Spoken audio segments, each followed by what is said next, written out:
Point 21, para você que quer ter paz, mas anda estressado no trânsito. Hoje o tema é violência urbana. Esses dias, por exemplo, eu vi com eu vi de uma maneira que eu estava muito assustado. Olhei aquilo ali, eu falei, gente, o que é isso? Uma pessoa matou a outra por causa de 1 centavo, um taxista. Você viu essa? Do taxista? Agora, recentemente, eu estava na padaria, um senhor chegou e encostou, a senhora poderia, encostou assim na moça, a senhora poderia passar na fila, o senhorzinho todo educado, a mulher, não encosta em mim! O nível de estresse está tão grande que a violência, ela não é só um dado distante da gente. Está no nosso cotidiano, está ao nosso redor. A violência está naquele cara que fica buzinando o tempo todo, né? Alguns catadores de papelão, por exemplo, em São Paulo, estão dizendo e colocando uma placa atrás da sua carrocinha, colocando assim, não buzine, me dê bom dia. Eu acho que a gente precisa mudar também o padrão que a gente está vivendo nos grandes centros, né? Esse padrão de vida estressada o tempo inteiro. A violência passa por homicídios, por arma branca e todos os tipos de arma, mas também a violência passa por nós. A maneira que a gente responde violentamente para a vida, né? Quando alguém agride você verbalmente, como que é? Quando o seu time perde, a pessoa que vai para o estádio começa a gingar, não, é muito legal agredir o outro violentamente. É difícil, é uma sociedade que a gente precisa superar esses desafios. E a gente trouxe hoje aqui o Tchelão, que está superando os desafios e os palavrões das filhas e de todas as galeras que ele conhece aí, ó. Você já viu muita gente chegar e... Você já teve que corrigir a sua filha quando for falar um palavrão ou orientá-la quando algum amigo falou nesse sentido, essa violência verbal também? Não, cara, acho que assim, a idade, principalmente da mais velha, que está com 14 anos, já começa a ter aqueles conflitos dentro do colégio. Então, é uma que falou não sei o quê, outra que já é uma idade que já começa a ficar mais irritada, não aceita fácil alguma crítica ou outra, alguma discordância. Mas eu acho até um lance que a gente colocou até só colocar como exemplo, uma das últimas músicas aí que a gente lançou, que foi Chora Neném, que a gente tem um clipe, eu acho que até algo que faz isso acontecer é esse lance de você, dessa exaltação à ostentação, ao consumismo. Não, e a criminalidade. Tem exatamente. Música que fala do cara que está andando armado, e é legal andar armado. Não, e o cara mata o policial. E tem muita gente, a gente estava falando aí de alguns bairros, né? Às vezes, de repente, do pessoal mais simples, mas aí tá lá o outro, tudo é marca. Hoje, qualquer criança com 5, 6 anos já está querendo o tênis de marca tal, a roupa de marca tal, e aquele que não pode ter... O fuzil de marca tal também já está nessa pegada. Infelizmente. Então, assim, eu acho que tudo isso contribui para chegar num nível de violência... É muito interessante o que você falou, porque se fala de roupa, de música, de maneira de falar, de maneira de vestir, ou seja, é um modo como o homem está vivendo, é uma cultura da violência. Isso é muito interessante a gente perceber. Como que nas suas pesquisas você percebeu essa cultura da violência, esse mapeamento que foi... olha, aquela pessoa... foi dos homicídios, não foi essa a pesquisa inicial? Então, houve uma cultura, a pessoa estava envolta, esse ambiente era um ambiente hostil ou era pontual? Como que você percebeu isso na sua pesquisa?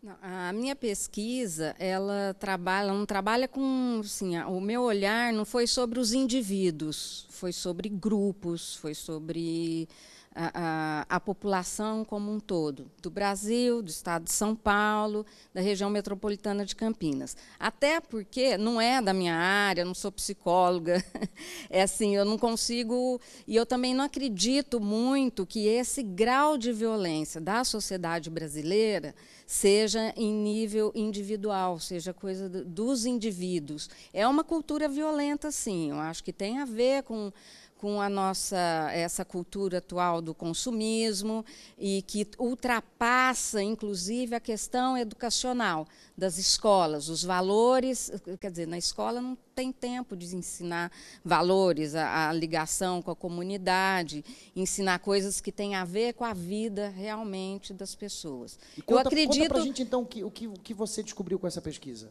O que eu descobri com a pesquisa é que quem que sofre com a violência está aí, quer dizer, o tráfico de armas e de drogas está aí. O Brasil tem essas coisas.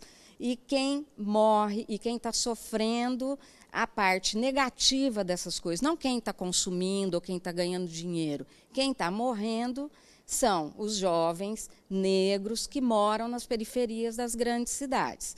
Atualmente, no estado de São Paulo, no Sudeste como um todo, eu acho que até por uma ação policial que foi mais efetiva no sentido de repressão, isso diminuiu muito no sentido dos homicídios.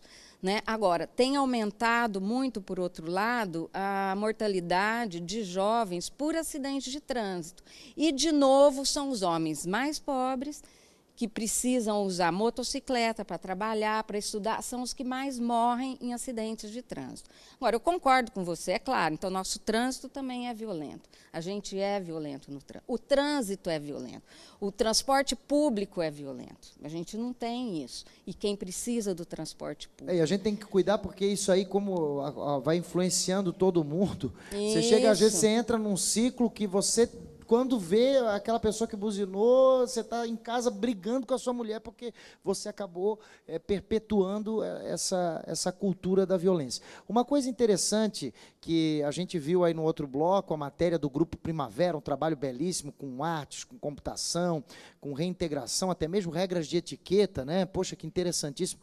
Como que os bairros receberam vocês, né? Vocês estão presentes em quantos bairros? É um núcleo só? É um núcleo? Nesse núcleo, como que o bairro recebeu vocês? Como que é esse trabalho de intercâmbio com o bairro, a relação de vocês? Bom, nós fomos muito bem recebidos. Nós estamos localizados no Jardim São Marcos, que é a região dos Amarais, região norte de Campinas. É uma instituição só, Grupo Primavera, e nós atendemos os bairros adjacentes. Então, nós somos conhecidos até ali quase na divisa com Sumaré. E é uma receptividade muito grande, né? Quando a gente fala, é do Grupo Primavera, nós somos conhecidos, né? Porque esse trabalho com as crianças, nós atendemos crianças até daquelas regiões, dos bairros mais distantes. Então, toda ação voltada com as crianças, ela é muito bem aceita pela comunidade. As famílias nos acolhem muito bem. Né? Não só a instituição Grupo Primavera, como as demais ONGs, né, que a gente chama, que estão situadas ali no território. Você trouxe um jornal, é isso? Deixa eu ver aqui. Eu trouxe aqui, na verdade, o resultado é um resultado de um projeto que nós fizemos com um grupo de adolescentes. O tema é o bullying. Né? Então, as adolescentes fizeram essa pesquisa através de um projeto desenvolvido com as adolescentes do Grupo Primavera.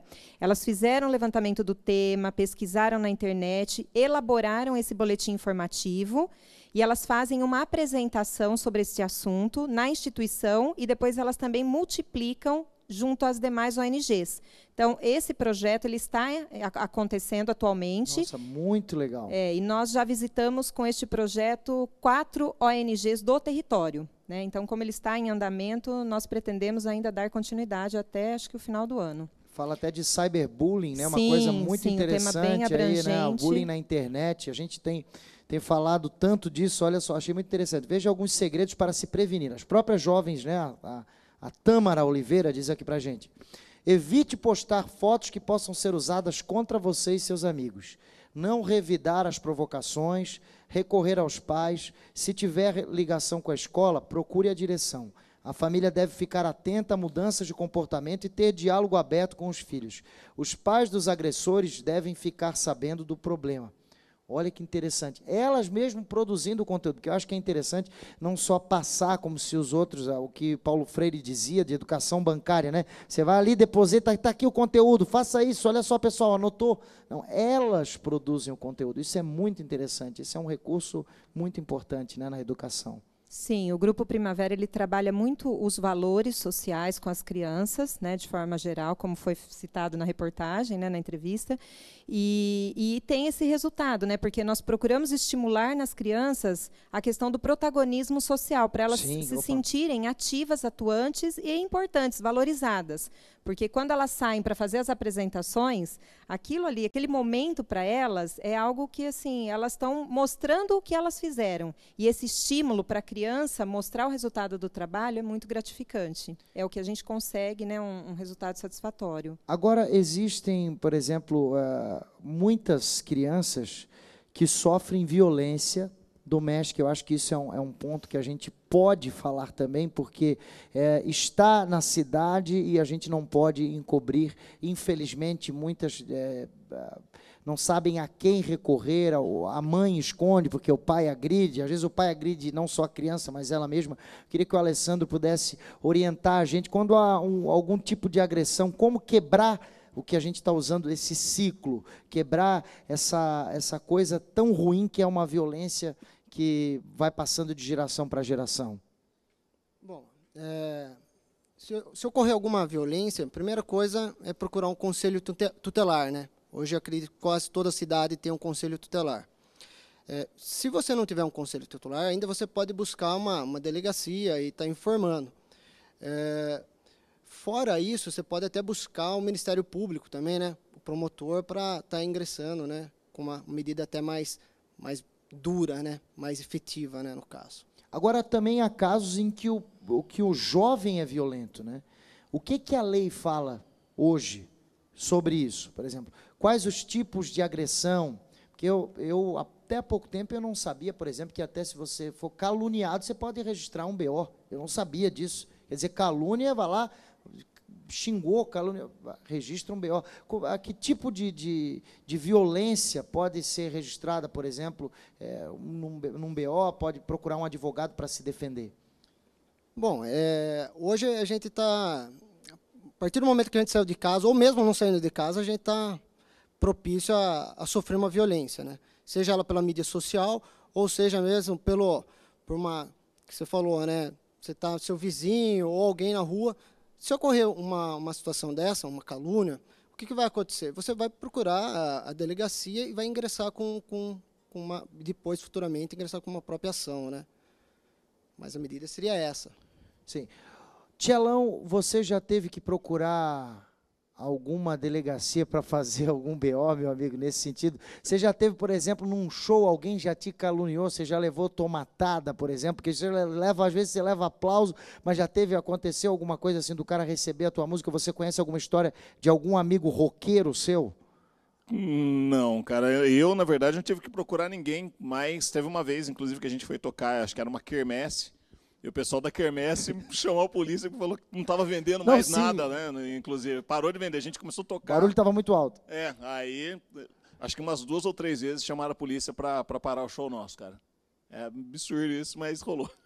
Isso, e você falando coisa do bem até contra a violência. Então, mas já rolou, mas já tive que fazer BO de roubo de carro, já roubaram carro 2, 3 vezes. Então, assim, a gente tá aí. Agora chega um momento que o cara olha para o outro no ponto de ônibus, aí começa a falar sobre o tempo, aí depois fala sobre a violência. A gente ouve tanto falar que e realmente tá aí, é uma coisa que não dá para. Violência, corrupção. Às vezes parece que a gente perde a esperança de tudo. Como que um cantor católico pode semear a esperança no coração do jovem, mesmo com tanta violência? Cara, eu acho que a esperança tá em Deus, entendeu? Tá em você ter fé, tá em você acreditar, e ali é onde eu acho que é a sua válvula de escape, é a mão que você tem para segurar diante de tudo isso.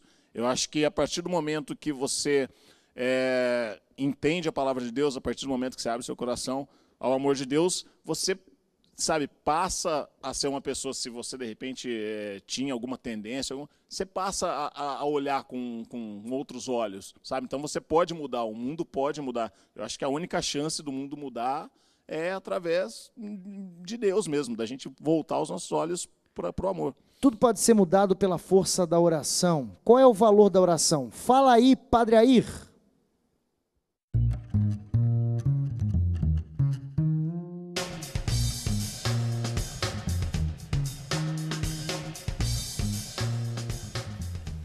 A oração, ela é uma mediação que nós temos para viver uma intimidade com Deus, digamos.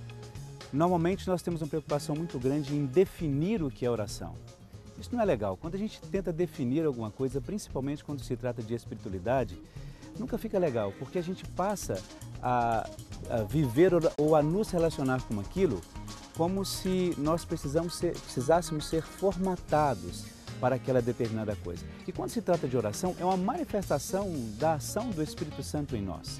E o seu valor específico é de nos colocar em intimidade com Deus. E quando a gente entra em intimidade com Deus, vale a pena a gente se entregar e se abandonar diante deste Deus. É o abandono que dá a veracidade da nossa oração. Por isso, não se preocupe tanto da maneira ou na maneira com a qual você se coloca diante de Deus. Apenas sinta que isto é uma necessidade. E aí a oração, normalmente, ela vai fluir naturalmente na sua vida. Fala aí, Padre Air, muito obrigado pela dica. O nosso querido Tchelão falou sobre a importância de se conectar com Deus, né? E de se ligar a esse nosso Deus maravilhoso que também consola o nosso coração, cura as nossas feridas e também nos dá a paz, né? O Padre Zezinho, eu gosto muito de um termo que ele usa, que é a paz inquieta.